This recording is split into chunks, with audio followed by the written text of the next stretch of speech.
man once came to a rabbi and said, "Rabbi, I want you to make me a Kohen." A Kohen is the priestly tribe that a person has to be born into. The rabbi said, "I can't."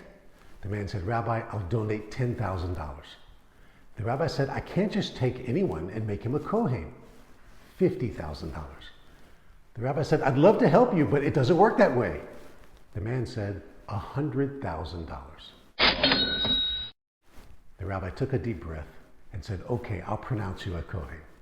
After the fictitious Kohen ceremony and the transfer of money, the rabbi asked the man, "Why did you want to be a Kohen so badly that you were willing to pay $100,000? The man said, "My grandfather was a Kohen and my father was a Kohen, so I also wanted to be a Kohen." So this man paid $100,000 for something which he had already spiritually inherited for free. This week's Torah reading of Chayei sees Avraham Avinu, our patriarch, purchase for an exorbitant amount a tract of land around the cave of the patriarchs that he had already spiritually inherited, because God promised the land to Avraham multiple times leading up to this scenario of the purchase. For example, God says to Avraham, "Lezaracha natati et haaretz hazot." To your seed I gave this land from the Nile to the Euphrates. So why did Avram purchase something that God had already promised him, to him and his seed, the entirety of the land? Rashi gives us an insight.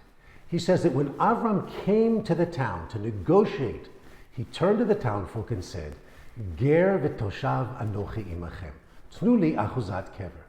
I am a foreigner and a resident amongst you. Give me a burial ground. That's a contradiction of terms. Either you're a foreigner or you're a resident. Which is it?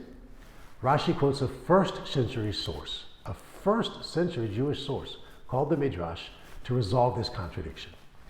Im tirtzu arini ger, ve'im lav eyet toshav ve'etlena minadim. If you would like, I'll be a foreigner and purchase the land from you. If not, I will be a resident and take what is rightfully mine. As God said to me, to your seed I will give this land. What the Midrash is telling us is that Avram prefers to settle the issue of ownership in a peaceful manner by negotiating the terms and paying them. But Avram approaches this negotiation with the internal fortitude, the deep knowledge, and the resolve that the land is rightfully ours. It's our God-given inheritance. And if necessary, he'll take it by force. When Israel liberated Judea and Samaria, that's the West Bank, from Jordanian occupation in 1967, a question arose. And in truth, this question arose in years previous. On the one hand, we conquered the land, so all the land is rightfully ours. On the other hand, what about individual parcels of land owned and registered under Arab ownership?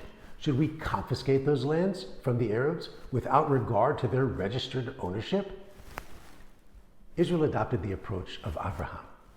State lands that belonged to Britain or to Jordan became under the Israeli state ownership. But individual Arabs that were registered as owning parts of land, for that we established the Jewish National Fund to purchase these lands from the Arabs. So the founder of the JNF, Menachem Ushishkin, delivered this message to American Jews in 1936. והסיסמה שלנו היום בארצנו, קרקע ואנשים, אנשים וקרקע. לגאול את הקרקע היום זה לא רק תפקיד יישובי, כי אם תפקיד מדיני מן המדרגה הראשונה. Even the quote-unquote extremist settlers adopted this righteous approach of Avraham. In 1974, Rabbi Tzvi Yehuda, who was the spiritual leader of the settlement movement, he arrived at a tract of land outside of the village of Hawara. It was the first settlement attempt in Samaria.